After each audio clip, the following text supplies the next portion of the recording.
நாளிலும் விசுவாசத்துக்குள்ளான போராட்டத்தை குறித்து நாம் பார்க்க போகிறோம்.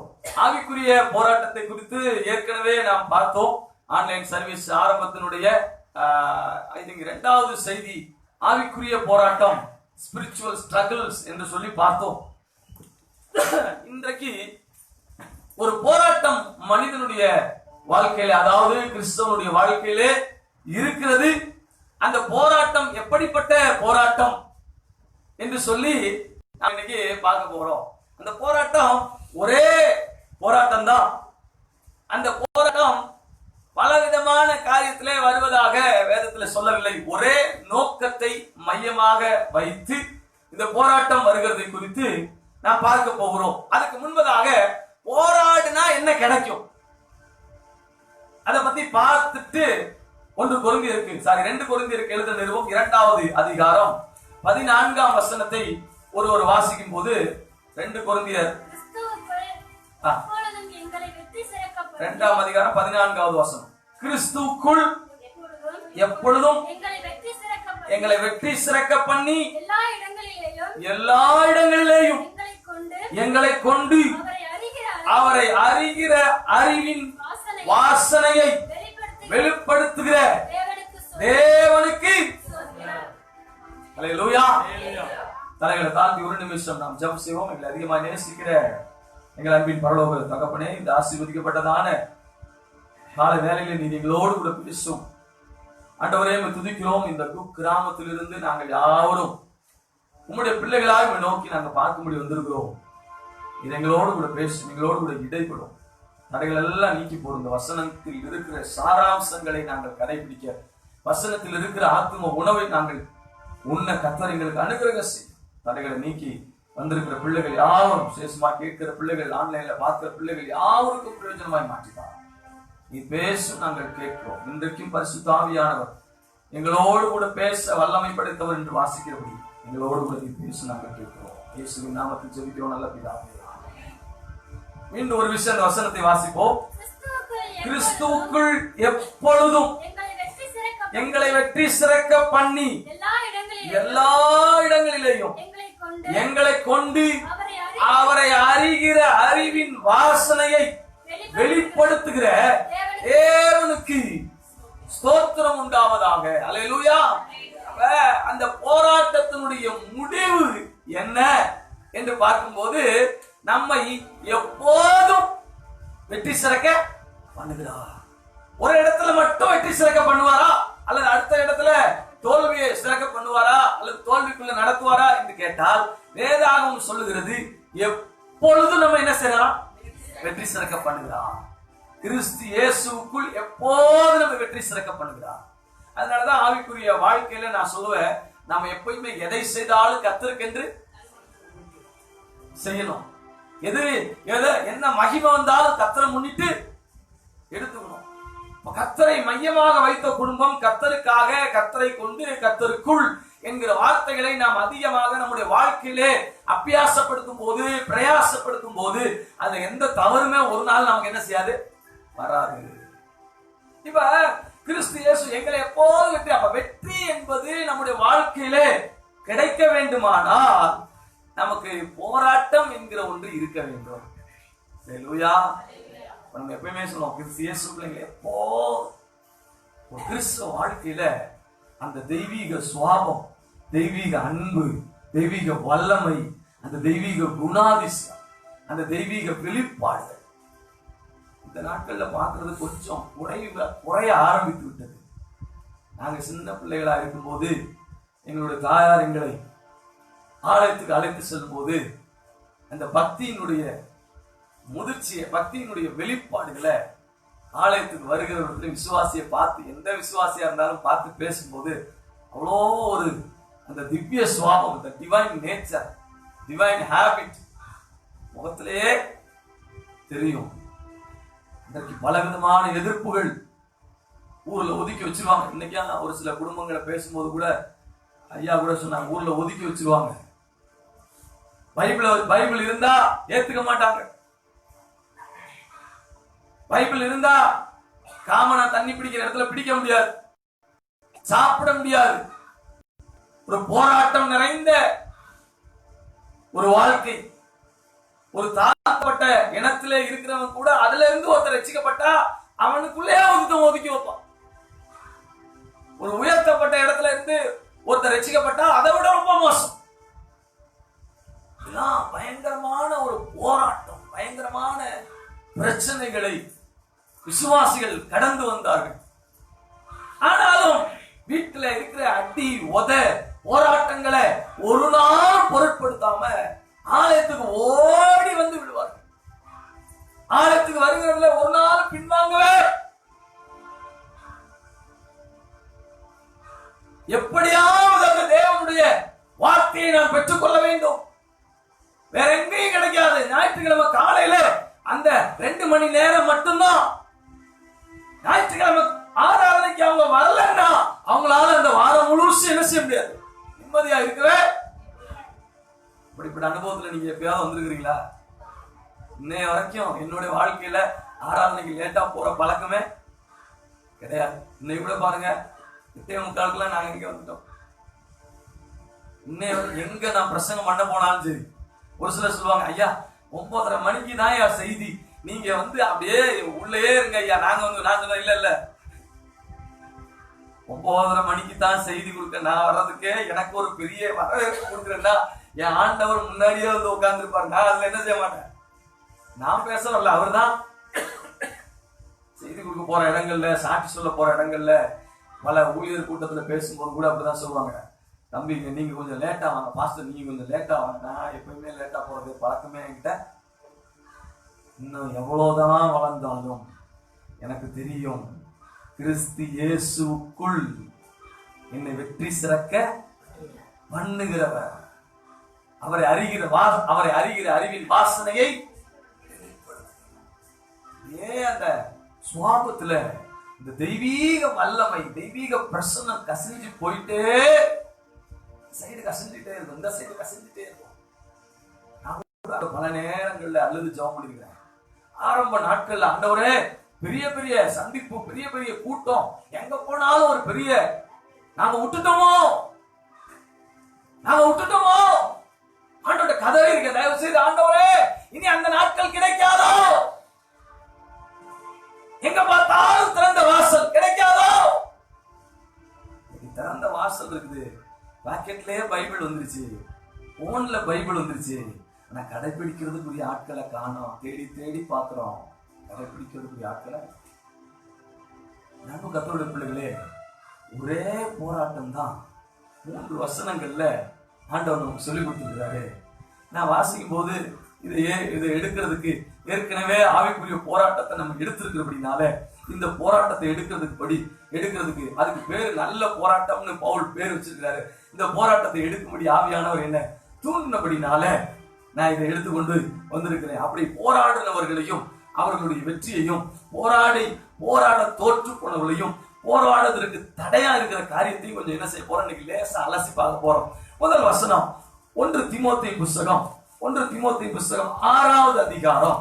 இத அப்போஸ்தலனாகிய பவுல் அந்த நிருபங்களை எழுதும் போது தீமோத்தி கிட்டையும் தீத்து கிட்டையும் கொடுத்து அந்தந்த சபைகளுக்கு கொடுக்க சொல்லி அனுப்புகிறார். தீமோத்து, தீத்து, தீத்து இந்த ஆட்கள்கிட்ட கொடுத்து அதை கொண்டு போய் கொடுக்க சொல்லி கொடுக்கிறார். அப்படி சொல்லும் போது கொடுக்கக்கூடிய ஒரு சில ஸ்ட்ராங் இன்ஸ்ட்ரக்ஷன்ல இங்க என்ன சொல்லுகிறார் என்று பார்க்க போகிறோம். 1 தீமோத்தேயு புஸ்தகம் 6வது அதிகாரம் 12வது வசனத்தை வாசிப்போம். நல்ல போராட்டத்தை போராடு, நித்திய ஜீவனை பற்றிக்கொள், அதற்காகவே ஒரே வேலைக்காக, ஒரே காரியத்துக்காக நீங்களும் நானும் அழைக்கப்பட்டிருக்கிறோம். We have called to fulfill the only one thing, to keep the kingdom of God. தேவனுடைய ராஜ்யத்தை, தேவனுடைய இட்டர்னல் லைஃபை நாம் பிடித்துக் கொள்ளும்படி தேவனால் அழைக்கப்பட்டிருக்கிறோம். எதற்காக அழைக்கப்பட்டிருக்கிறாய்? அந்த வசனம் என்ன சொல்லுது? எதற்காக அழைக்கப்பட்டிருக்கிறாய்? நித்திய ஜீவனை எதை பற்றி கொள்ளணும்? நித்திய ஜீவனை. அப்ப நித்திய ஜீவனை பற்றி கொள்ளும்படி நாம் தேவனால் அழைக்கப்பட்டிருக்கிறோம். எதை வேணாலும் சொல்லலாம், எதை வேணாலும் என்ன செய்யலாம், எதை போதா போட்டும், அது போட்டும். ஆனா தாவீது சொன்னான்ல, ஆண்டவரே என்கிட்ட இருந்து எத்தனை நாள் ராஜ்யபாரம் வேணுமா எடுத்துக்கோ, ஏனென்றால் அவைகளை நீர் கொடுத்தது. என்கிட்ட பணம் வேணுமா எடுத்துக்கோ, நீங்க கொடுத்தது. பொருள் வேணுமா எடுத்துக்கோ, நீங்க கொடுத்தது. இல்ல வேணுமா எடுத்துக்கோ, நீங்க கொடுத்தது. ஆனா உங்களுடைய சமூகத்தில் உங்களுடைய பிரசன்னத்தை விட்டு மட்டும் என்ன செய்யாதீங்க, உங்களுடைய பிரசன்னத்தை விட்டு மட்டும் என்ன செஞ்சாதீங்க, எடுத்துறாதீங்க. பிரசன்னத்தை விட்டு மட்டும் என்ன எடுத்துறாதீங்க. அதை விட்டு என்னால வாழ முடியாது, அது ஒண்ணு இருந்தா போதும், எனக்கு தெரியும், மீதி எல்லாம் திரும்ப. நித்திய ஜீவனை பற்றி கொள்ளும்படி நாம் தேவனால் அழைக்கப்பட்டிருக்கிறோம். அதற்காகத்தான் அவர் சொல்றாரு, விசுவாசத்தையும் அன்பையும் பொறுமையையும் சாந்த குணத்தையும் அடையும்படி நாடு. விசுவாசத்தின் நல்ல போராட்டத்தை. போராட்டத்துக்கு பேரு நல்ல போராட்டமா? அது எதுல போராடுறது? விசுவாசத்துல போராடுறது. விசுவாசத்துக்கு பல பரீட்சைகள். விசுவாசம் என்பது காணப்படாதவர்களின் நிச்சயமா இருக்கு. விசுவாசத்தை துவக்கினவர் உண்டு, விசுவாசத்தை முடிக்கிறவர். 11ஆம் அதிகாரத்தை எடுத்து வாசித்து பாத்தீங்கன்னா நமக்கு எபிரேய புத்தகத்துல விசுவாசத்துக்கு ஒரு பெரிய பட்டியலே. ஆபிரகாம் தேவனை விசுவாசித்தான், அது அவனுக்கு அவனுடைய உரிமையாக கருதப்பட்டது. நாம் ஆண்டவரை விசுவாசிப்பதும் அந்த விசுவாசத்துக்குள்ளே நாம் அடங்கி இருக்க வேண்டியதும் விசுவாசத்தை நாம் பயன்படுத்துவதும் விசுவாசத்தில் நிலைத்திருக்க வேண்டியதும் தேவன் நமக்கு வைத்திருக்கிற ஒரு பெரிய உரிமையா இருக்கிறது. தகப்பன் இடத்துல ஒரு பையன் உரிமையோட ஒரு விஷயத்தை கேட்டுட்டான்னா அவர் செய்வார்னு விசுவாசிக்கிற காரணம் என்ன? அவர் அவருடைய தகப்பனார், அவர் இவனுடைய தகப்பன் ஆனபடினாலே என் பிள்ளை கேட்டு விட்டது நான் செய்ய வேண்டும் என்கிற பொறுப்பு இருக்கிறது போல ஆண்டவருக்கு நமக்கு ஒரு பொறுப்பு இருக்குது. நம்முடைய விசுவாசத்தை அவர் கனப்படுத்துவார். விசுவாசத்துல நல்ல போராட்டம். நமக்கு இந்த போராட்டத்தை நம்ம ஜெயிச்சுதான் ஆகணும். அதனாலதான் அவர் சொல்லியிருக்கிறார், கிறிஸ்து இயேசுக்குள் எங்களை எப்பொழுது வெற்றி சிறக்க. நம்ம எப்பயுமே வெற்றி சிறக்க பண்ணுகிறவர் எது? அதனாலதான் நல்ல போராட்டத்தை போராடணும். விசுவாசத்துல எப்பயுமே ஒரு தவறான போராட்டத்தை எடுத்துக்கூடாது. பிசாசு இயேசு கிறிஸ்துவை உப்பரியின் மேல் கொண்டு போய் நிறுத்தி என்ன செஞ்சான்? தாள குதியும். அப்பொழுது தேவதூதர்கள் உங்கள் கைகளில் தங்கள் கைகளில் ஏந்தி கொண்டு போவார்கள் என்று எழுதி இருக்கிறதே. இயேசு சொன்னாரு, கொஞ்சம் ஆப்பாயிருப்பா, இதெல்லாம் என்கிட்ட சொல்லாத, எனக்கு தெரியும், உண்மைதான் எழுதி இருக்குது, நான் பரீட்சை பார்க்கணுங்கிற அவசியம். இயேசு கோவம் வந்து அப்பால போ. தேவனாகிய கர்த்தர் ஒருவருக்கே பணிந்து கொண்டு ஆராதனை செய்வாய் என்று எழுதியிருக்கு. வசனம் நிறைந்த வாழ்க்கை தான் விசுவாசத்துல வளருகிற வாழ்க்கை.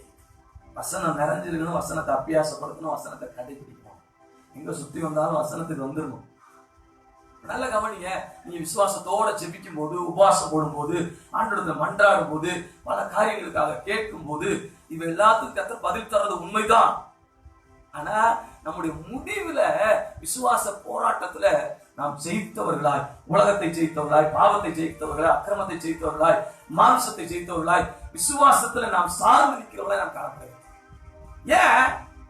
யோவான் சுவிசேஷம் 3ஆவது அதிகாரம் 16வது வசனத்திலிருந்து ஒரு சில பகுதியை வாசிக்கும் போது அங்கே சொல்லப்படுகிறது. எதை விசுவாசிக்கணுமா? வாசிங்க. யோவான் சுவிசேஷம். ஒரே பேரான குமாரனை நல்ல கவனிங்க. யாரை விசுவாசிக்கணுமா? ஒரே பேரான குமாரனை விசுவாசிக்க வேண்டும். அடுத்து அடையும்படிக்கு இயேசுவை தந்தரளி, இயேசுவை மரணத்துக்கு ஒப்பு கொடுத்து இவ்வளவாய் அன்பு கூர்ந்தார்.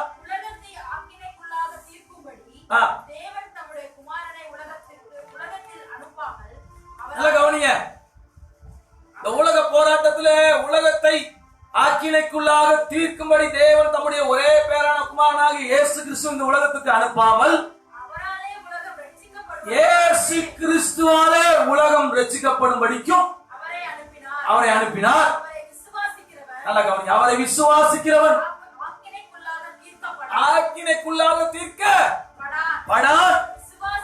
விசுவாசியாதவனோ இயேசு கிறிஸ்து எனக்காக இந்த பூமிக்கு வந்தார், எனக்காக மரித்தார், எனக்காக அடக்கம் பண்ணப்பட்டார், எனக்காக மீண்டும் உயிரோடு எழுந்தார். இன்றைக்கும் அவர் உயிரோடு இருக்கிறார். பரிசுத்த ஆவியானவராக எனக்குள்ள கிரியை செய்கிறார். அவரோடு கூட நித்தியத்திலே நான் போய் இருக்க போகிறேன் என்று விசுவாசியாதவனோ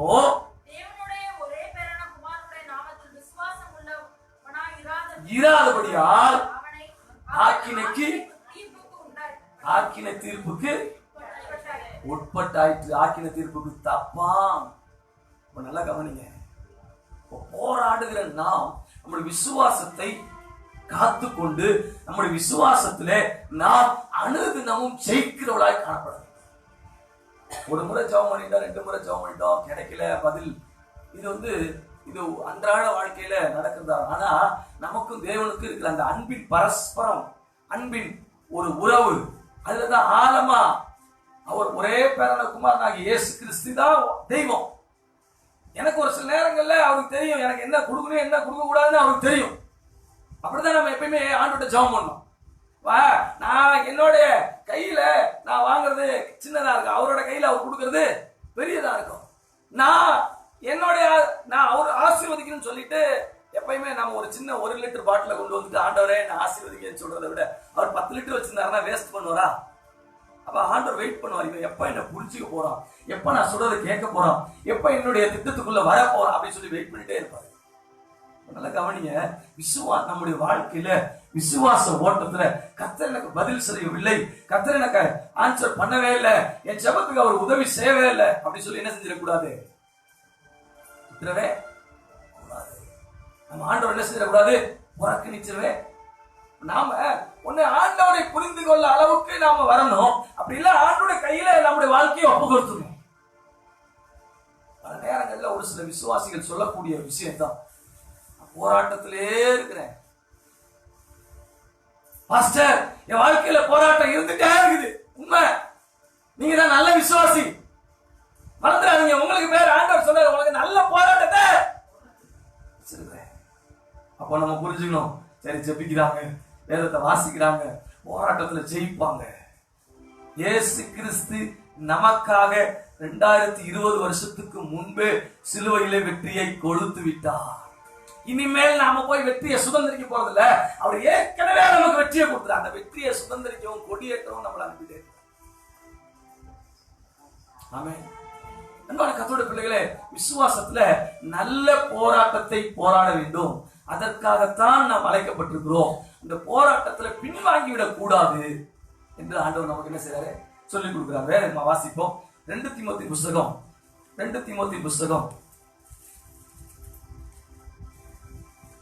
4ஆம் அதிகாரம்.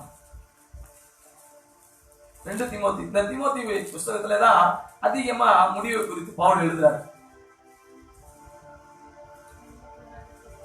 4ஆம் அதிகாரம் 6ஆம் வசனத்திலிருந்து வாசிங்க.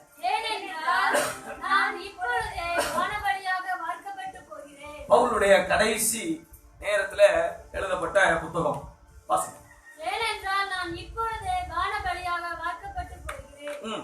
நான் தேகத்தை விட்டு பிரியும் காலம் வந்தது. நல்ல போராட்டத்தை போராடி. நல்லா கவனிங்க. அவருடைய வாழ்க்கையினுடைய ஓட்டத்தினுடைய நிறைவில, அவருடைய வாழ்க்கையினுடைய ஓட்டத்தினுடைய நிறைவில எனக்கு என் வேலை முடிஞ்சிருச்சு, நான் செய்ய வேண்டியதெல்லாம் செய்து முடித்தாயிற்று, நான் இப்ப திரும்ப நான் போக வேண்டிய இடத்துக்கு போகிறேன், என்ன பானபலியாக வார்க்கப்பட போகிறார்கள், நான் திரும்பி உங்களை பார்ப்பனா பார்க்க மாட்டேனோ தெரியாது என்று சொல்லி இந்த லெட்டரை எழுதி தீமோத்திட்ட கொடுக்கிறார். சொல்லுங்க.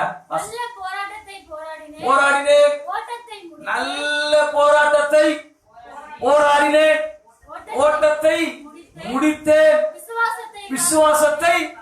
அப்ப நல்லா கவனிங்க. திரும்பவும் என்ன சொல்றாரு? நல்ல போராட்டத்தை போராடின, ஓட்டத்தை என்ன செஞ்ச? அதுல இன்னும் ஒரு வார்த்தை கூடுதலா சொல்றாரு, ஓட்டத்தை முடிச்சேன். போராட்டம் என்பது விசுவாசத்துல தான். முதல்ல சொன்னேன், நீ நித்திய ஜீவனை பற்றி கொள்ளும்படி அழைக்கப்பட்டிருக்கிறாய். நித்திய ஜீவனை பற்றிக்கொள், அதற்காகவே நீ அழைக்கப்பட்டிருக்கிறாய். எவ்வளவு போராட்டம் வந்தாலும், எவ்வளவு பிரச்சனை வந்தாலும் உன் விசுவாசத்தை காத்துக்கொள். ஏனென்றால் உனக்கு தேவை நித்திய ஜீவன். கிறிஸ்தவ வாழ்க்கையில உனக்கு இடையூறு பண்ணுகிறது போல எந்த காரியம் வந்தாலும் நீ யோசிக்கவே வேணாம். அதை அவாய்ட் பண்ணிட்டீங்கன்னா உங்க வாழ்க்கையில உங்க நித்திய ஜீவன் மாத்திரமல்ல, உங்களுடைய மாம்சத்துல நீங்க நல்ல ரொம்ப தெளிவா இருப்பீங்க. ஒரு சில நேரங்கள்ல எனக்கு அப்படிதான், என்னுடைய வாழ்க்கையில் அப்படிதான் நடந்துச்சு. நாங்க கவர்மெண்ட் எக்ஸாம் எழுதணும்னா ஞாயிற்றுக்கிழமை தான் எழுதணும் அப்படின்னு வந்தாங்க. பல எக்ஸாமுக்கு நாங்க அப்ளை பண்ணோம். ஆனா எனக்குள்ள நாங்க குரூப் ஸ்டடி பண்ணும்போது பசங்களோட சேர்ந்து படிச்சோம். ஆனா ஞாயிற்றுக்கிழமை எக்ஸாம் எழுதணும்னா நான் எதை கட் பண்ணி ஆகணும்? ஆறாவது அன்னைக்கு ஒரு பிடிவானமான, அது சரியா தவறான்னு கேட்டா இன்னைக்கு கேட்டா நான் அப்படி போதிக்க மாட்டேன். ஆனா எனக்குள்ள இந்த ஒரு விசுவாசம், அன்னைக்கு ஆராதனை தான் முக்கியம், ஆராதனையை விட்டுட்டு எக்ஸாமுக்கு போக மாட்டேன். இன்னைக்கு நம்ம ஆராதனை கூப்பிட்டா கூட பல நேரங்கள்ல ஞாயிற்றுக்கிழமை ஊழியத்தை அசட்டை பண்ற ஆளுங்க தான் நிறைய. இதனால பல எக்ஸாம்ஸ் நான் எழுதல. ஆண்டவர் என்கிட்ட பேசினாரு, ஊழியத்தை குறித்து எனக்குள்ள ஒரு பெரிய பாரத்தை வைத்தார். ஆண்டவர் மக்களுக்கு தேவையான ஆட்கள் நிறைய தேவை என்று என்னிடத்துல பேசின போது இந்த வேலைக்கு நாங்க என்ன செஞ்சோம்? ஆண்டோட வேலைக்கு நாங்க என்ன செஞ்சோம்? வந்தோம். அன்பான கர்த்தருடைய பிள்ளைகளே, அப்ப முதல்ல சொல்லும்போது நல்ல போராட்டத்தை போராடுப்பா, நித்திய ஜீவனை பற்றிக்கொள். நித்திய ஜீவனுக்காக தான் இந்த உலகத்தில் அழைக்கப்பட்டிருக்கிறாய். இந்த உலகத்துக்காகவோ உலக பெருமைக்காகவோ உலக செல்வத்துக்காகவோ பதவி பட்டங்களுக்காகவோ நீ அழைக்கப்படவில்லை. ஒருவேளை அது இருக்கலாம், இல்லாமலும் இருக்கலாம், அதை பத்தி கவலை இல்லை. ஆனா ஒன்று, இந்த உலகத்துல நீ அழைக்கப்பட்ட நோக்கம் நித்திய ஜீவனை பற்றி கொள்ள வேண்டும். அதுக்குதான் நீ அழைக்கப்படுது. இரண்டாவது, நல்ல போராட்டத்தை போராடினே ஓட்டத்தை முடிக்கும்படி, ஏற்கனவே சொன்னேன், கிறிஸ்து இயேசுவுக்குள் எங்களை வெற்றி சிறக்க பண்ணுகிற, எல்லா நேரங்களிலும் கிறிஸ்து இயேசுக்குள் எங்களை வெற்றி சிறக்க பண்ணுகிற அவருக்கு ஸ்தோத்திரம் உண்டாவதாக பவுல் சொல்றாரு. எல்லா நேரத்திலும் வெற்றி சிறக்க பண்ணுகிறார். அப்ப இதுல கம்ப்ளீட் த டாஸ்க், நம்முடைய டாஸ்கை நம்ம என்ன செய்யணும்? முடிக்கணும். அப்ப நாம ஒரு விஷயத்தை செய்யும் போது ஆண்டவர் எனக்கு விசுவாசத்தை கொடுத்திருக்கிறாரு என்று சொல்லி விசுவாசத்தின்படி மனக்கோட்டை கற்றவங்களா இருக்கக்கூடாது. விசுவாசத்தின்படி என்ன செய்யக்கூடாது? மனக்கோட்டை. விசுவாசத்துல ஆண்டவர் என்னோடு கூட பேசி உறுதிப்படுத்தி எதை செய்ய திட்டமிடுகிறாரோ அதற்கு நான் முழுசா என்ன செய்யணும்? இந்த மனக்கோட்டை கட்டணங்களுடைய லைஃப் என்னாச்சு? அப்படியே மனசுல பிரம்மாண்டமா நினைப்பாங்க. ஆண்டவர் பாஸ்டர், எனக்கு ஒரு முறை ஒரு ஊழியக்காரர் வந்து சொன்னாரு, இந்த ஊழியர் மீட்டிங் நடத்தும் போது வந்து சொன்னாரு, பாஸ்டர், நான் சத்திரம் பஸ் ஸ்டாண்ட்ல இருந்து இறங்கி அந்த காவேரி வழியா நடந்து வந்துட்டே இருந்தேன். ஆண்டவர் இப்படி இந்த இடம் எல்லாம் உனக்குன்னு சொன்னாரு. பெரிய சபை கட்டி அங்க வந்து உங்களை தான் நான் பிரசங்கம் பண்ண கூப்பிட போறேன்டா. நான் ஐயா, இது ரெண்டுமே நடக்க போறது இல்லை சொல்லி 2வது வருஷம் இறந்துட்டாரு. சொல்லி 2வது வருஷம் என்னாச்சு? ஆண்டவர் சொன்னாரா? விசுவாசத்தை நல்ல கவனிங்க. பவுலை ஆண்டவர் ஊழியத்துக்கு என்று அழைத்தார், அவர் அபிஷேகம் பண்ணினார், அவருக்கு திடமான யோசனைகளை கொடுத்தார். பவுல் அந்த ஊழியத்தை நிறைவேற்றுவதற்காக தன்னை அதற்கென்று அர்ப்பணித்து ஒடுக்கி, இந்த ஊழியம் தான் முக்கியம், ஆண்டோடைய சபைகளை கட்ட வேண்டும், ஆண்டோடைய மக்களுக்காக அவ்வளோ பாடுகளை பட்டு எல்லாம் முடிச்சிட்டார். அவர் சொல்றாரு, எருசலேம் முதல் இல்லிரிக்க வரைக்கும் பூரணமாய்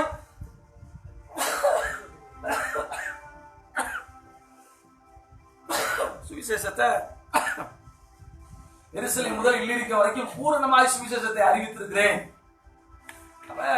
பூரணமா சுவிசேஷத்தை அறிவித்திருக்கிறேன்னு சொல்றாரு. அப்ப பவுலை வந்து ஆண்டவர் அவ்வளோ ரொம்ப பிரம்மாண்டமாக எடுத்து பயன்படுத்துகிறது குறித்து இந்த இடத்துல பார்க்கணும். அன்பான கர்த்தருடைய பிள்ளைகளே, நாம ஆண்டோட ஒப்பு கொடுக்கிறோம். ஒரு மனக்கோட்டை கற்ற விசுவாசம் நம்ம வாழ்க்கையில இருந்துடக்கூடாது. ஆண்டவர் இயேசு நாமத்தினால இப்பொழுது நடப்பதாக அப்படி எங்கேயுமே இல்ல. விளங்குதா? ஏன் நம்ம ஜெபத்துக்கு ஆண்டவர் பதில் தரல? ஏன் என் போராட்டம் பெரிய சஞ்சலமா இருக்கு? காரணம், நீ ஆண்டவரை அன்பின் நிமித்த விசுவாசிக்கல. விசுவாசத்தை பயன்படுத்தி ஆண்டவர் உனக்கு அடிமையாக பார்க்கும் போது ஆண்டவர் செயல்படுறது கஷ்டம். விளங்குதா? ஆண்டவரை நல்லா புரிஞ்சுக்கணும். முத முக்கியம், அவர் என்னோட தேவன், நான் அவருடைய பிள்ளை, அவருடைய தகப்பன், நான் அவருடைய பிள்ளை.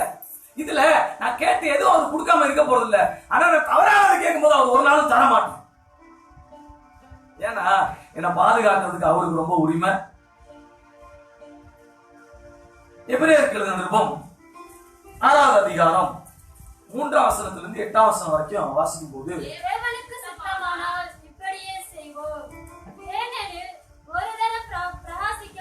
ஒரு தரம் பிரகாசிக்கப்பட்டும் பரம ஈவை ருசி பார்த்தும் பரிசுத்த ஆவியை பெற்றும், தேவனுடைய நல்வார்த்தையை நல்ல கவனிங்க, ஒரு தரம் பரம ஈவை ருசி பார்த்தும் பரிசுத்த ஆவியை பெற்றும் தேவனுடைய நல்வார்த்தையை இனிவரும் உலகத்தின் பலன்களையும் ருசி பார்த்தும் மறுதலித்து போனவர்கள் என்ன செஞ்சவங்க? மறுதலித்து போனவர்கள் தேவனுடைய குமாரனை தாங்களே மறுபடியும் சிலுவையில் அறைந்து அவமானப்படுத்துகிறபடியால், நல்ல கவனிங்க, பரம ஈவை ருசி பார்த்தும் பரிசுத்த ஆவியினுடைய அனுபவத்திலே வந்து உலகத்தின் ஆசீர்வாதங்களை ருசி பார்த்தும் தேவனை விட்டு பின்வாங்கி போனவர்கள், மறுதலித்து போனவர்கள். யூதாஸ் ஒருத்தன் தான், பேதுரு ஒருத்தன் தான். ஆனா இன்னைக்கு நிறைய பேதுரு சபிக்கவும் சத்தியம் பண்ணவும் தொடங்குற ஒரு கூட்டம். இதுதான் ஒரு விசுவாச போராட்டம்னு சொல்றாரு. ஆண்டவரே, சின்ன பிள்ளையில இருந்து நான் கஷ்டப்பட்டுட்டே இருக்கிறேன், இது தூக்கி போடு. உன் இருதயத்துல மாற்றம் தான் தேவையானது உனக்கு வந்துட்டு. எப்பயுமே ஆண்டவர்ட்ட சஞ்சலத்தை கொண்டு வந்து கொட்டிட்டு தேவையான அன்பை எடுத்துட்டு தேவையான ஆசீர்வாதத்தை எடுத்துட்டு போறதுக்கு தான் விசுவாசிகள் நினைக்கிறாங்க. நல்லா கவனிங்க, நீங்க ஆழமான வேர் விடணும்னு ஆண்டவர் என்ன செய்யறாரு? எதிர்பார்க்கிறாரு. ஆழமான வேர்க்குள்ள நீங்க வளரணும்னு ஆண்டவர் எதிர்பார்க்கிறாரு. அதனாலதான் அவர் உங்களுக்கு புரியும்படி சொல்லி கொடுத்துட்டே இருக்கிறார். பரம ஈவை ருசி பார்த்தவன், வசனத்தை ருசி பார்த்தவன், ஆவிக்குரிய உணவை ருசி பார்த்தவன், ஆவிக்குரிய எல்லாவற்றையும் ருசி பார்த்தவன் கூட மறுதலிக்க முடியும். ஓட்டத்தை முடிச்சவனா, ஓட்டத்தை முடிக்க போறவனா, நல்ல கவனிங்க. அதான் திரும்ப வாசிங்க. எல்லாரும் அந்த பகுதி எடுத்துங்க. எல்லாரும் மௌனமா வாசிங்க. ஒரு ஆள் மட்டும் சத்தமா வாசிங்க. வாசிங்க. ஏனெனில் ஒரு தரம் பிரகாசிக்கப்பட்டு பரம ஈவை ருசி பார்த்தும் பரிசுத்த ஆவியை பெற்றும் தேவனுடைய நல்வார்த்தையையும் இனிவரும் உலகத்தின் பலன்களையும் ருசி பார்த்தும் மறுதலித்து போனவர்கள். நல்ல கவனி, உலகத்தின் பலனை ருசி பார்த்து மறுதலித்து போனவர்கள் தேவனுடைய குமாரனை தாங்களே மறுபடியும் தேவனுடைய குமார் அப்படி ருசி பார்த்து ஆண்டவருக்கு கீழ்ப்படியாம ஆண்டவரை மறுதலித்து போனவர்கள் மீண்டும் மீண்டும் தேவனுடைய குமாரனாகிய இயேசுவை சிலுவையில் அறைகிறார்கள். அவமானப்படுத்துகிறபடியால் மனம் திரும்புதலுக்கு ஏதுவாய் அவர்களை மறுபடியும் புதுப்பிக்கிறது. ரொம்ப வசனத்தை இதை வாசிக்கும் போது ரொம்ப ஒரு பயம், பெரிய அச்சம். இந்த வேலை எல்லாரையும் திரும்ப புதுப்பிக்கிற வேலைக்கு தானே எங்களை ஆண்டவர் வச்சிருக்கிறாரு. உண்மையிலே இவங்க எல்லாம் வந்துருவாங்களா பரலோகத்துக்கு அப்படிங்கிற கேள்வி எங்க இருதயத்துல பர்சனலா ஜெபிக்க போகும்போது பல நேரங்கள்ல எழுப்பிட்டே இருக்கு. அப்ப மறுதலித்து போன ஒரு கூட்டம், போராட்டத்தை முடிக்காத ஒரு கூட்டம் சபையில இருக்குதான் செய்யுது. சபையில இருக்குதா? திரும்ப சொல்றேன், ஆண்டவரை மனதார நேசிங்க. மனதார நேசிச்சீங்கன்னா மனதார கீழ்ப்படிங்க. மனதார கீழ்ப்படுத்தீங்கன்னா வசனங்களை அப்படியே அபியாசப்படுத்துங்க. நாம் தேவனுடைய பிள்ளைகள், தேவனுக்காக வாழும்படி, தேவனுக்காக பேசும்படி, தேவனுக்காக சாட்சியை சொல்லும்படி, தேவனுக்காக சுடரொளி விடும்படி. ஒரு முறை ருசி பார்க்கிற கேட்ட கூட்டம் கிடையாது. பக்கத்துல கையை பிடிச்சு சொல்லுங்க, ஒரே ஒரு தடவை ருசி பார்க்கிற கூட்டம் கிடையாது. மரணம் மட்டும் ருசி பார்த்துட்டு அல்லேலூயா அல்லேலூயா. நல்ல போராட்டம்னா இடையில எதையும் விட்டுறக்கூடாது. இடையில பிசாசுக்கு இடம் விட்டுறக்கூடாது. இடையில மாம்சத்துக்கு இடம் விட்டுறக்கூடாது. வியாதி போராட்டங்கள் வரும்போது ஆவியில நம்ம என்ன செய்யக்கூடாது? துக்கப்படக்கூடாது. உங்க ஆத்மா முழுவதும், எண்ணங்கள் முழுவதும், சிந்தனைகள் முழுவதும், உணர்வுகள் முழுவதும் வசனத்துல நிறைஞ்சிருக்கணும். வசனம் என்ன சொல்லுதோ அதன்படி செயல்படுகிறவர்களாக நாங்க ஒவ்வொரு நாளும் அடையாள அற்புதத்தை ஏங்கி ஆண்டவர்ட்ட வந்து நிக்கிறவங்களை விட வசனத்துல முழுசா நிறைஞ்சிருக்கிறவங்கள அசைக்கவே முடியாது. அற்புதம் நடக்குதோ இல்லையோ தெரியாது, அவன் வாழ்க்கையில நன்மை நடந்துட்டே தான் இருக்கான். யாராலும் தடுக்கவே. முதல்ல சொன்னேன், நித்திய ஜீவனை விட்டுறக்கூடாது. இன்னைக்கு இங்க இருக்கிற எல்லாரும் மரிச்சு போனோம்னா யார் பரலோகம் போவா? இயேசு கிறிஸ்து தான் தேவனுடைய குமாரன் என்று விசுவாசிக்கிறவன், அவரை விசுவாசித்து மனதார அவரை ஏற்றுக்கொண்டு அவருக்காக பரிசுத்த ஜீவியம் பண்ணுகிறவன். இயேசு மரித்தார், அடக்கம் பண்ணப்பட்டார், உயிரோடு எழுந்தார், என்னுடைய பாவங்களுக்காகத்தான் இயேசு மரித்தார் என்று விசுவாசிக்கிறவன், எனக்காக தான் உயிரோடு எழுந்தார், இன்றைக்கும் இயேசுவே என்று கூப்பிடும் போது அவருக்கும் எனக்கும் ஒரு நல்ல தொடர்பு இருக்கிறது. காரணம் என்றால் நான் இயேசுக்காக பரிசுத்த ஜீவியம் பண்ணுகிறேன் என்கிறவன் மாத்திரம்தான், இந்த மனம் திரும்புற அனுபவம் இருக்கிறவன் மட்டும்தான் பரலோகத்துக்குள்ள பிரவேசிக்க முடியும். வேற யாரும் பிரவேசிக்க? அது மட்டுமா? இங்க சொல்லுது, ருசி பார்த்துட்டு மறுதளிச்சு போனவன் பிரவேசிக்க முடியாது. அவனை திருத்துறது கூடாத காரியம்.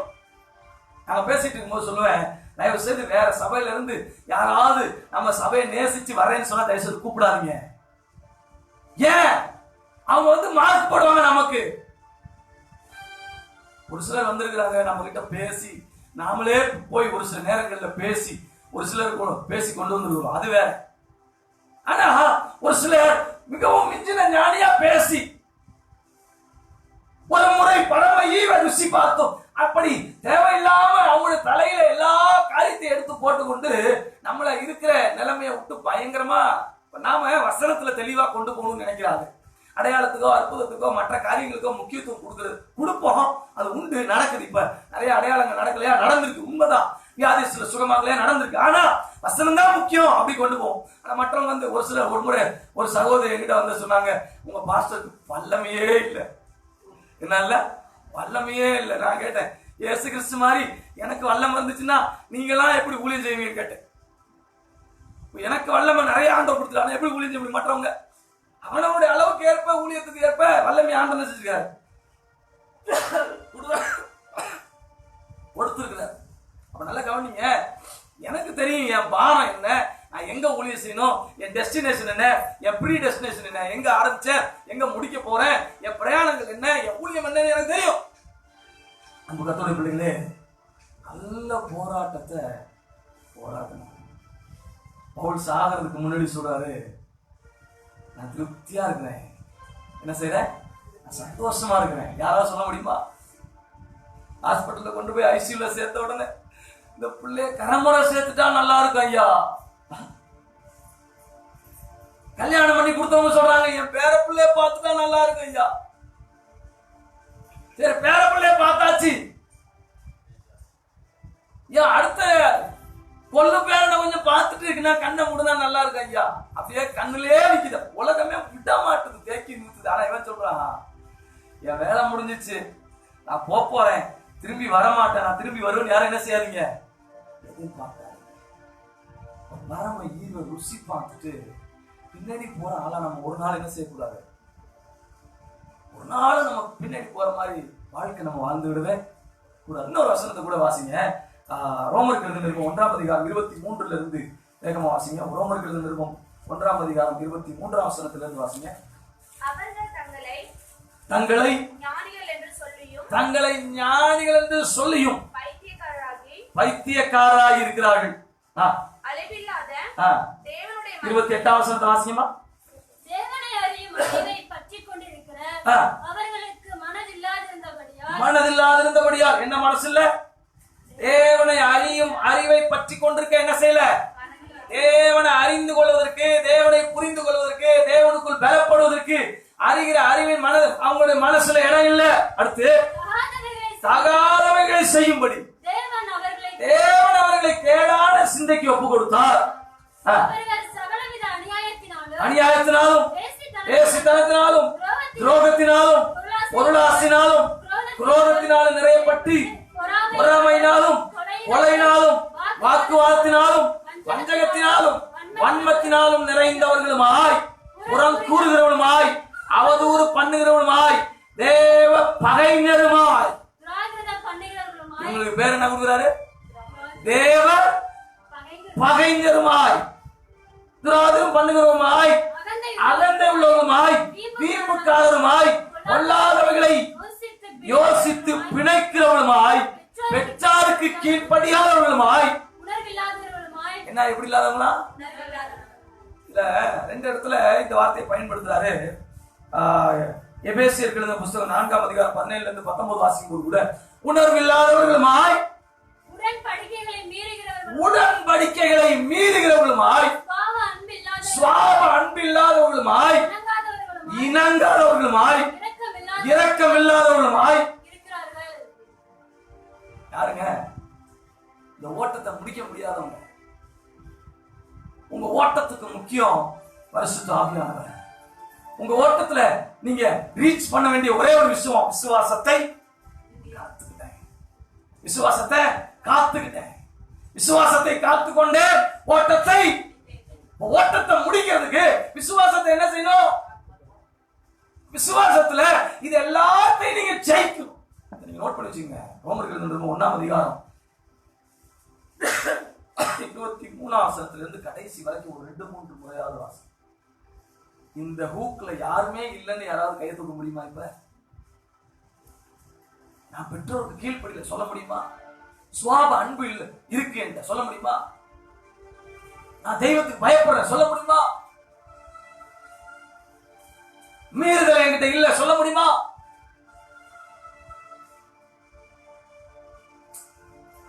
ரொம்ப தெளிவா சொல்றாருங்க. ஒரு சிலர் தான் பரலோகத்துக்குள்ள வர முடியுமா? எவ்வளவு பேரு? எனக்கு ஊழியத்துக்கு வந்த பிறகு பெரிய பெஜாரா இருக்கு. நம்ம ஒரு பைபிள் காலேஜும் படிக்காத ஆளு, வசனத்தை மட்டும்தான் புரட்டி புரட்டி பாக்குற ஆளு. ஒன்னே ஒண்ணு ஆண்டவர்கிட்ட கேட்டே இருக்கேன், தயவு செய்து எப்படியாவது அவங்களுக்கு பிரசங்கம் பண்றதுக்கு என்ன நீங்க பயன்படுத்திடுங்க. பல நேரங்கள்ல தனிமையான நேரங்கள்ல அழுகுறோம். ஏன்னா தகுதி இல்ல. இவ்வளவு பெரிய மகிமையான ஊழியத்தை செய்யறதுக்கு நாங்க தகுதியா? உணர்ச்சி வசத்துல நாங்க ஊழியத்தை ஆரம்பிச்சோமா தெரியாது.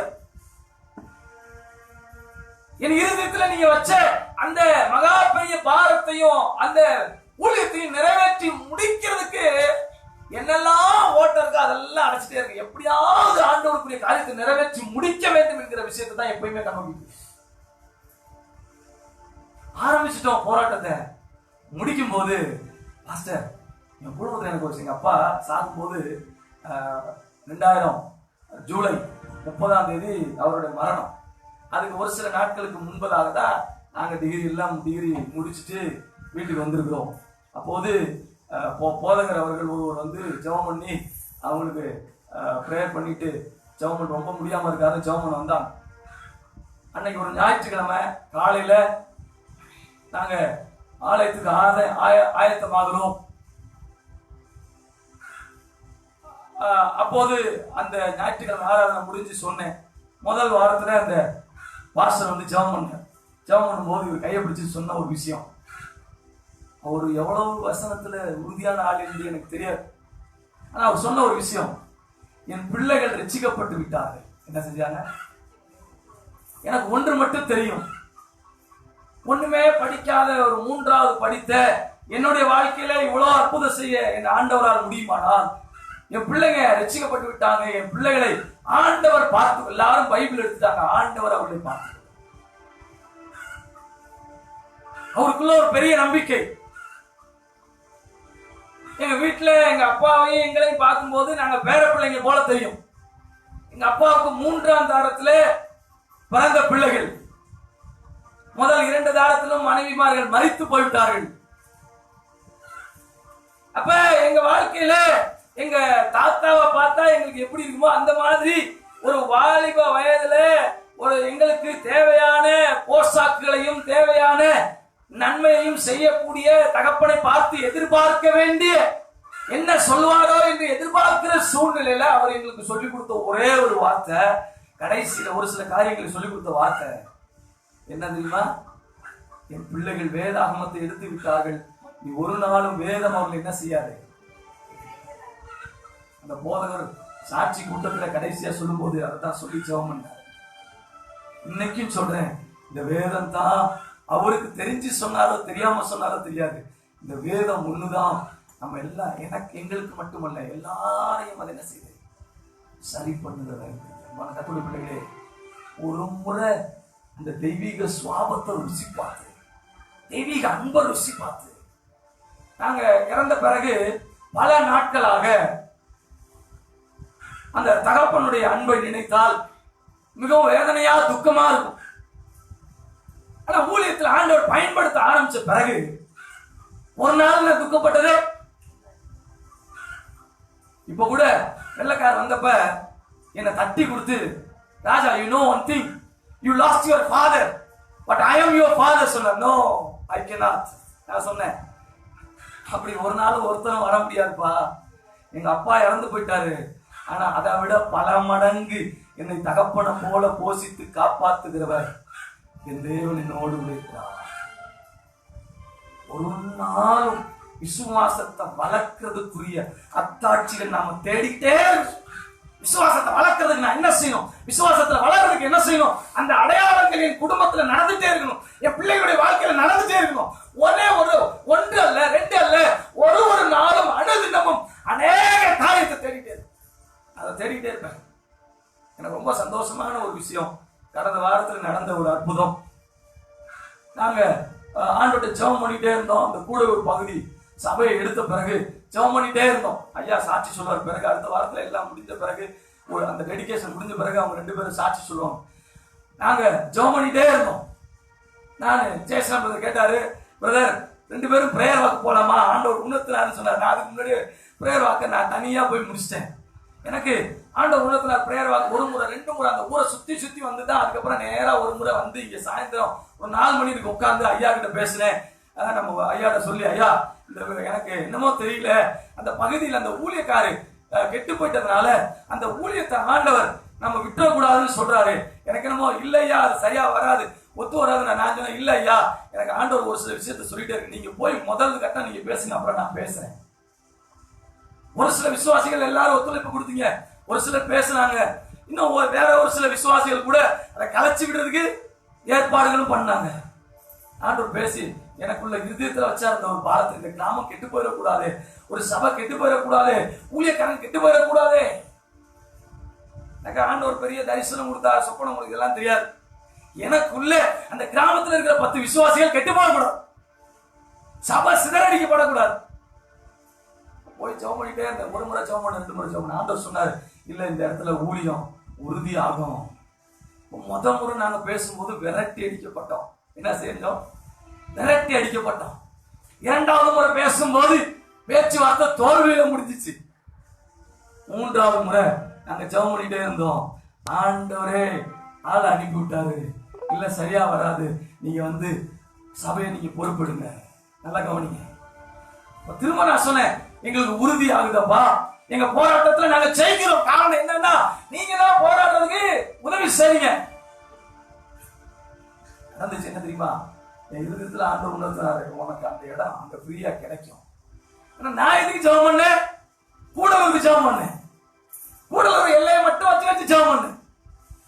ஆண்டவர் அந்த பகுதியில் இருக்கிற எல்லாத்துக்கும் மையமான ஒரு இடத்தை கொடுத்து, ஆண்டவர் ஐயாவுடைய, நம்ம ஆரோக்கியசாமி ஐயாவோட இருதயத்துல பேசி, அவனோட குடும்பமா தீர்மானமா ஆண்டவருக்காக நாங்க இடத்தை தருகிறோம் என்று சொல்லி முதல்ல நாங்க தேடிட்டே இருக்கும்போது தம்பி டேனி சொன்னாரு, அண்ணே நீங்க வந்து எங்க இடத்தை பாருங்க, முடிஞ்சா செட்டு போடுங்க, நடத்துங்க. அவங்களும் தீர்மானமா ஏற்கனவே முடிவு செஞ்சு வச்சிருக்கிறாங்க. சபைக்கு இந்த இடம் பிடிக்குமோ பிடிக்கலையோ தெரியாது.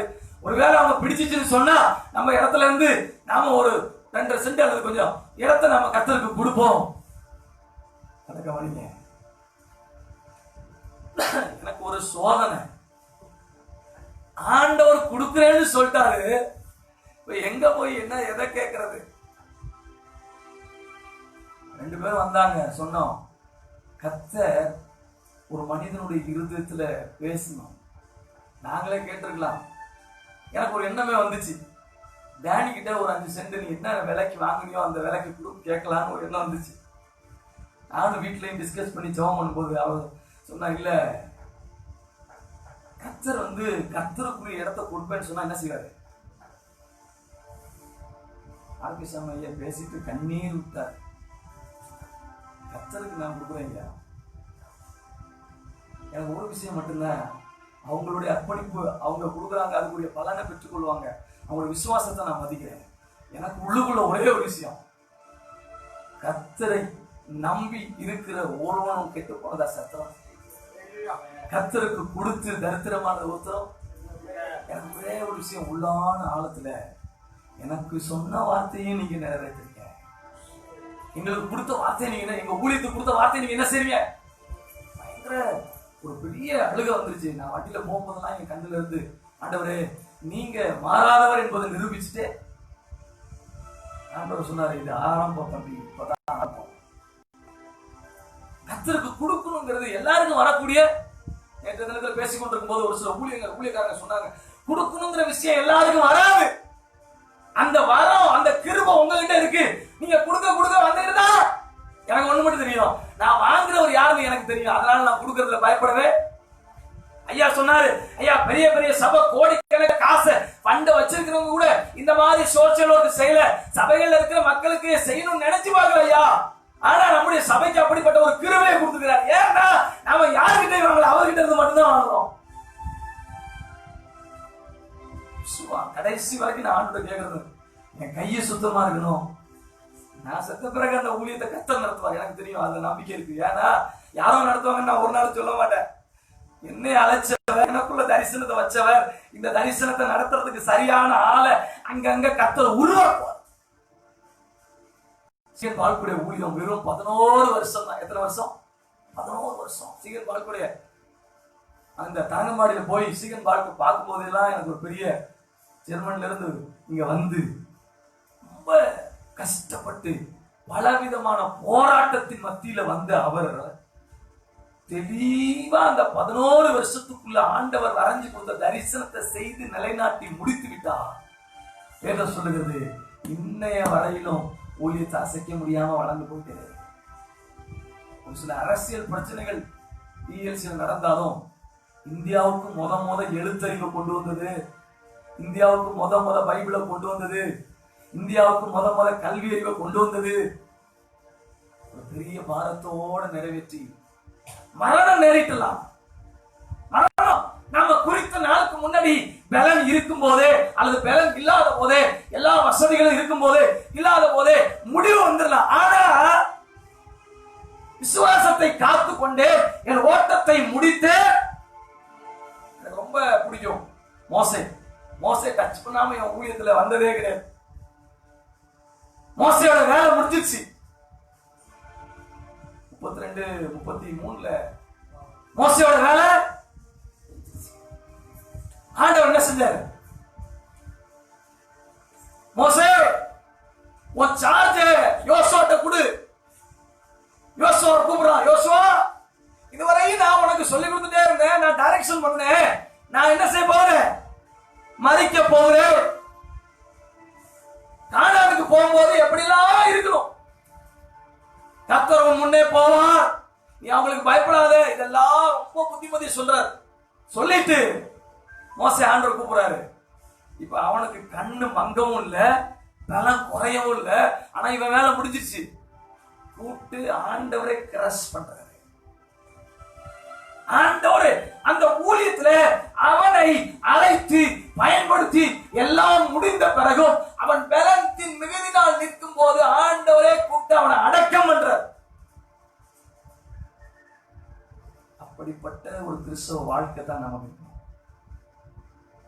இங்கேயும் வந்துட்டு அங்கேயும் வந்துட்டு ஒரு ஆம்பிபி என்ற ரெட்ட வேஷம் போடுற ஒரு கூட்டத்தை நம்ம ஒரு நாள் என்ன செஞ்சிடக்கூடாது. யூதாசை குறித்து சொல்ல, அவன் மனம் திரும்புற கிளாஸ் ஆண்டவராக இயேசு கிறிஸ்து மனம் திரும்புதல சொல்லி கொடுக்கும் போது அவன் லீவ் போட்டான். அதனாலதான் அவனுக்கு மனம் திரும்ப தெரியல. சொல்றேன், விசுவாசத்தை காத்து கொள்ளணும், விசுவாசத்துல நல்ல போராட்டம் போராடணும், விசுவாசத்துல நீங்க நிலைச்சு இருக்க வேண்டும் என்றுதான் அழைக்கப்பட்டீர்கள். யூதாவுக்கு எழுதின நிருபம் 3ஆம் வசனத்தை வாசித்து நாம் முடிக்க போகிறோம். யூதாவுக்கு எழுதின நிருபம் 3ஆம் வசனத்தை நாம் வாசித்து முடிக்க போகிறோம். யூதாவுக்கு எழுதின நிருபம் 3ஆம் வசனத்தை வாசிங்க. பிரியமானவர்களே, பொதுவான ரட்சிப்பை குறித்து நான் மிகவும் கருத்துள்ளவனாய் இருக்கையில் பரிசுத்தவான்களுக்கு ஒரு விசை ஒப்பு கொடுக்கப்பட்ட நீங்கள் தைரியமாய் போராட வேண்டும். எப்படி போராடணுமா? பரிசுத்தவான்களுக்கு வாசிமா. பரிசுத்தவான்களுக்கு ஒரு விசை ஒப்பு கொடுக்கப்பட்ட, பரிசுத்தவான்களுக்கு ஒரு விசை ஒப்பு கொடுக்கப்பட்ட விசுவாசத்திற்காக. எதுக்காக? அப்ப இந்த 3 இடத்துல என்ன சொல்றாரு?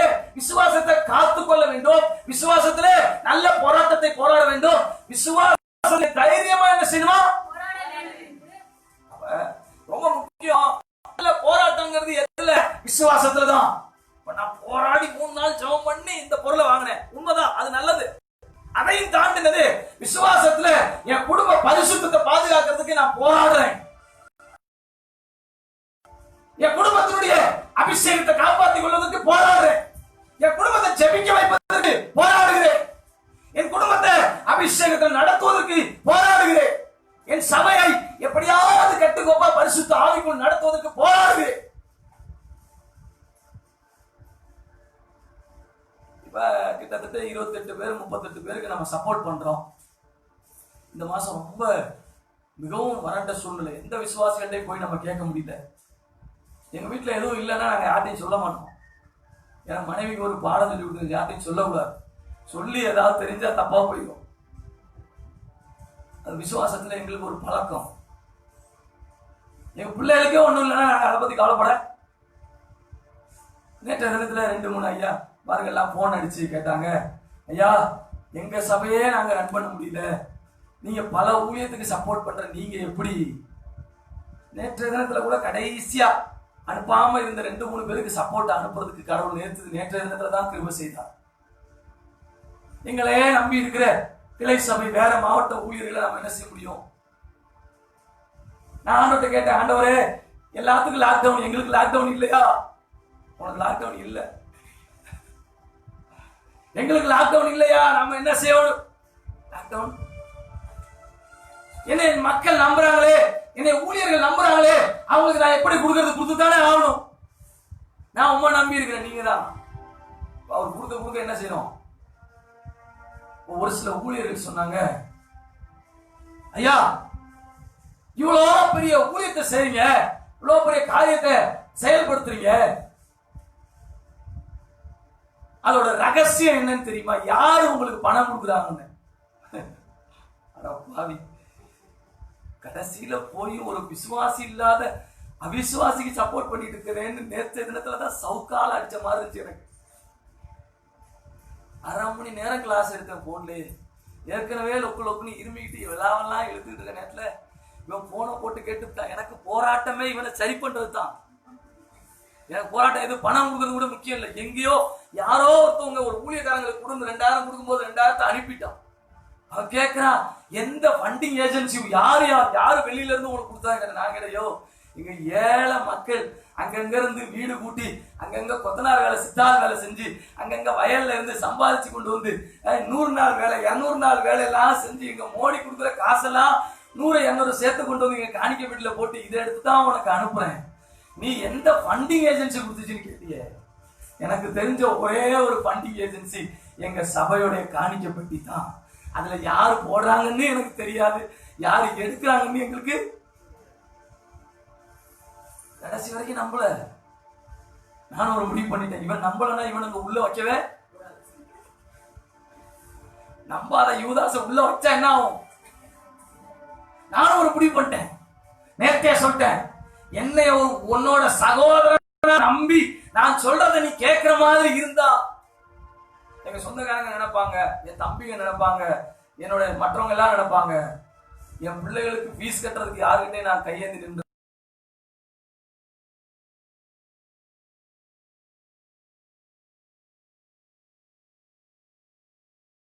இச்சைகளுக்காக சுகபோகத்துக்காக எனக்கு என்று ஆண்டவர் வைத்திருக்கிற போராட்டத்தில் நான் தோத்து போயிடக்கூடாது. தோத்து போயிட நம்ம சபையில நம்ம எல்லாருக்கும் தெரியும், நசபாகல காணிக்கைகளை சபையில தான் கொண்டு வந்து போடணும். வீட்டுக்கு வரும்போது காணிக்கை கொடுக்க, உங்க வீட்டு ஃபங்க்ஷன், உங்க வீட்டுல கல்யாணம் நடத்துறீங்க, உங்க வீட்டுல ஒரு சின்ன ஃபங்க்ஷன் வைக்கிறீங்க, பர்த்டே பார்ட்டி வைக்கிறீங்க அல்லது மேரேஜ் டே பார்ட்டி வைக்கிறீங்க, அதுக்கு பாஸ்டரை கூப்பிடுறீங்க, கட்டாயம் நீங்க காணிக்கை கொடுக்கணும். அது உங்க வீட்டு ஃபங்க்ஷனுக்கு நீங்க கூப்பிடுறீங்க, அது வேற. ஆனா எந்த விசிட்டருக்கும் யாருக்கு என்ன செய்யக்கூடாது? காணிக்கை கொடுக்க கூடாது. அது நம்ம சட்டம் போட்டிருக்கோம். ஊழியக்காரங்களுக்கு உதவி செய்யும் போது டைரக்டா செய்யக்கூடாது, சபை மூலமா தான் செயல்படுத்தணும் சொல்லியிருக்கோம். இதெல்லாம் ஏன்? நான் அனுபவிக்கிறதுக்கா? இந்த போராட்டத்துல முதல்ல நான் நிக்கும் போதுதான் இன்னும் ஒரு சில ஊழியக்காரங்க ரொம்ப சின்ன பசங்க, வாலிப பசங்க நிறைய படிச்சிருக்கோம், எம்டி வச்சு முடிச்சிருக்கோம். அவங்க சொல்றாங்க, இல்ல பாஸ்டர், நாங்க உங்க கூட இருக்கிறது எங்களுக்கு பெரிய ஆசீர்வாதமா இருக்கு.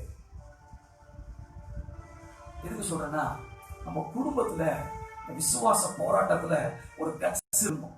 நான் ஜெயிக்கிறவன், நான் ஜெயிக்கிறவன், நான் ஜெயிக்கிறவன், நான் ஜெயிக்கிறவன், எனக்கு வெற்றியை தவிர தோல்வி இல்லை. ஐயோ, நான் செஞ்ச பாவத்தினால சாவ போறனோ, நான் செஞ்ச அக்கிரமத்தினால எனக்கு மரணம் வந்துருமோ, நான் செஞ்சதுனால ஐயோ இது நடந்துருமோ அது நடந்துருமோ, இது டேஞ்சர் சார். தயவு செய்து மனம் திரும்பு, உன் விசுவாசத்தை காத்துக்கொள், நித்திய ஜீவனை பற்றிக்கொள். கடைசியா ஒரு பகுதி மட்டும் வாசித்து நம்ம முடிக்க போகிறோம். எபேசியர் 3ஆம் அதிகாரம் 16, 17, 18, 19.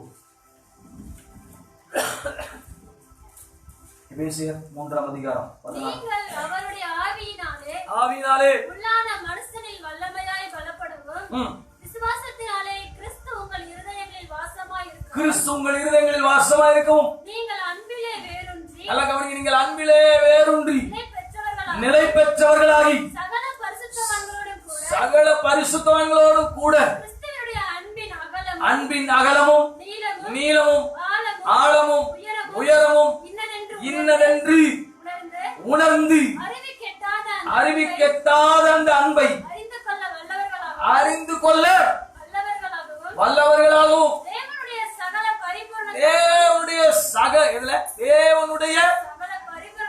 தேவனுடைய எல்லாரும் சேர்ந்து சொல்லுங்க, தேவனுடைய சகல பரிபூரணத்தாலும் நிறையப்படவும்,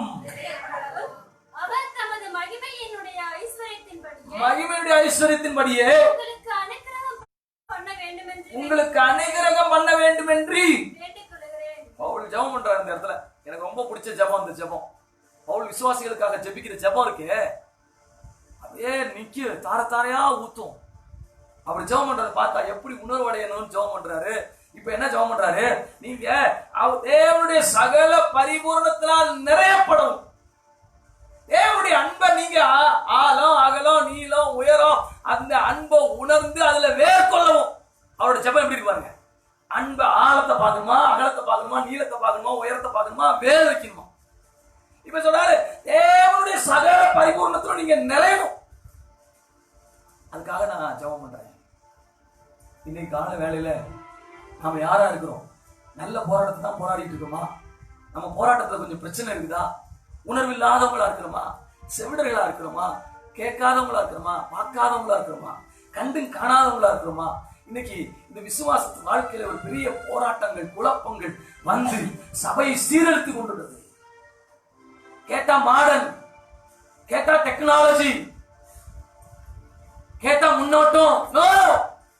வேத வசனத்தின் அடிப்படையில் இல்லாத எந்த ஒரு வாழ்க்கையும் உன்னை நரகத்துக்கு நேராக கொண்டு செல்லுகிறது என்பதை நீ உணர்ந்து முடிவிலே தேவ சாயல்ல தேவனோடு கூட இருக்கிறேனா என்பதை உணர்ந்து, என்னை நித்திய ஜீவனுக்கு நேராக நடத்துகிறதா என்பதை உணர்ந்து, முடிவு தெரிந்தவனாய் நான் ஓடுகிறேனா என்பதை உணர்ந்து, நல்ல போராட்டத்தை தைரியமாய் போராடுகிறேனா என்பதை உணர்ந்து, மறுதலியாதவனாய் உணர்வில்லாதவனாய் எல்லாத்தையும் விட்டுட்டு கிறிஸ்து இயேசு பிள்ளைங்களை எப்போது வெட்டி சிறக்க பண்ணுகிற, அவரை அறிகிற அறிவின் வாசனை வெளிப்படுத்துகிற தேவனுக்கு எப்போதும் தேவனை ஸ்தோத்திரிக்கிறவனாய் விசுவாசத்துல நம்ம தட்டி கொடுத்து கொண்டு நாய் தொடர்ந்து வளர்றேன் வளர்றேன் வளர்றேன், நாளுக்கு நாள் ஆண்டவரோடு நெருங்கி வளர்கிற அந்த வேர் வளர்கிற அனுபவத்துல நாம் வளர்கிறவனாய் எப்போதும் நாம் காணப்பட வேண்டும். ஜெபம் பண்ணலாமா? கண்களை மூடி ஆண்டவரை நோக்கி பார்த்து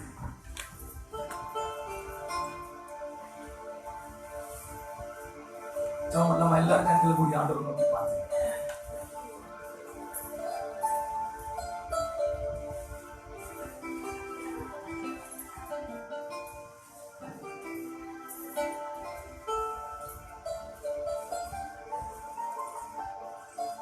நல்ல போராட்டத்தை போராடி ஓட்டத்தை முடித்து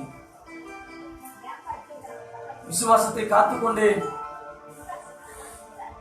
நல்ல போராட்டத்தை போராடுகிறவர்களாக, விசுவாசத்தை காத்துக் கொள்வர்களாக, விசுவாசத்தில் தைரியம் உள்ளவர்களாக, அதற்காகவே அழைக்கப்பட்டிருக்கிறோம். ஆண்டவருடைய சமூகத்தில் ஒப்பு கொடுத்து அப்படியே எல்லாரும் சோமனமா எங்களை ஒப்பு கொடுக்கிறோம். ஆண்டவரே, பாவத்துக்கும் அக்கிரமத்துக்கும் உலகத்துக்கும் விலக்கி எங்கள் ஒரு விசை ஆண்டவரே இந்த தெய்வீக அன்பிலே தெய்வீக சுவாபத்திலே நிலைத்திருக்கிறவர்களாய் எங்களை அர்ப்பணிக்கிறோம். தேவனுடைய அன்பை ஒரு முறை ருசி பார்த்தோம்.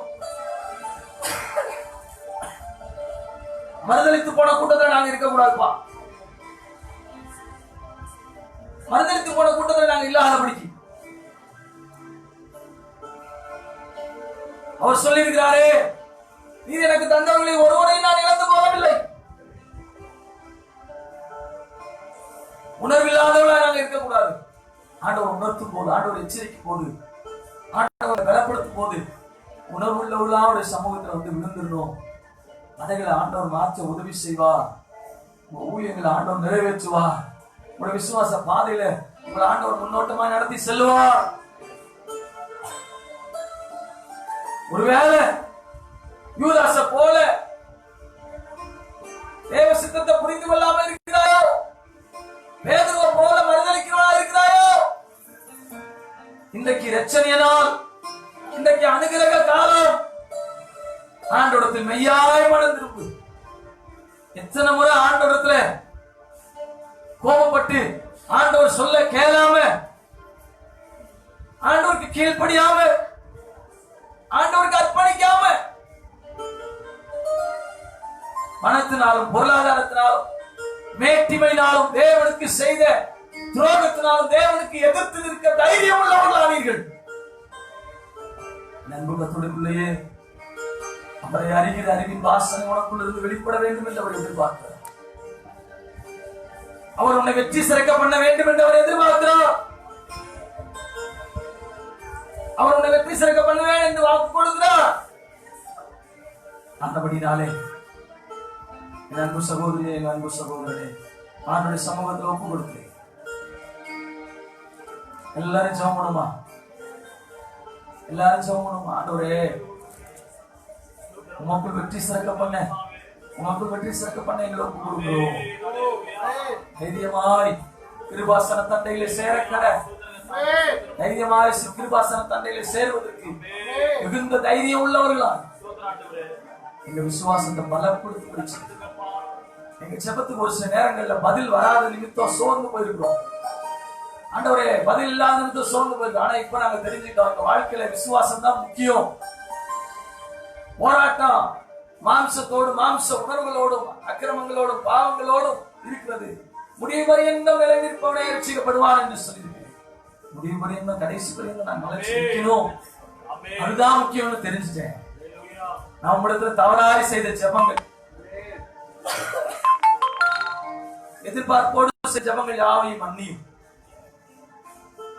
உமக்காக சாட்சியுள்ள மகனாக, சாட்சியுள்ள மகளாக, உமக்கன்று எப்போதும் விசுவாசத்துல உறுதியா இருக்கிறவர்களாக, தண்டனைக்கு தப்பினவர்களாக, விசுவாசத்துல தைரியம் உள்ளவர்களாக, விசுவாசத்தில் நல்ல போராட்டத்தை போராடுவர்களாக, விசுவாசத்தை காத்துக் கொண்டவர்களாக, முடிவு பயந்து நிலைத்திருப்பவர்களாக எங்களை தாழ்த்தி ஏற்படுத்துகிறோம். இதே மகிமைப்படுவோம். இயேசு கிறிஸ்துவின் நாமத்தில் ஜெபிக்கிறோம். ஜெபங்கள் நல்ல என் ஆத்துமாவே முழுவதுமே பரிசுத்த நாமத்தை